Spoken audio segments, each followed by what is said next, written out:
Hi YouTube, this is Katie, and this is my contribution to the Worldwide Accent Project, where we read a certain passage with our accent.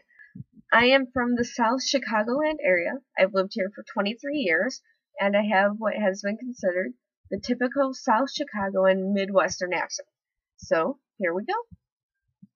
See above those clouds, near where the blue sky appears to fold?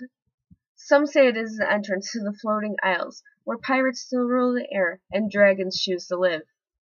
Only the most skilled pilots can sail their craft close enough to even glimpse the light coming from within. You can't find those who know the way, they find you. Rather, you four lazy tourists must learn from your books and be ready so that you may not miss an opportunity to travel to that mysterious place. It would be an adventure that you would never forget. Now, I think that's enough with this pleasurable storytelling. Go home and join your aunt. She's cooking fine food. I'd like to say that I had the pleasure of doing this.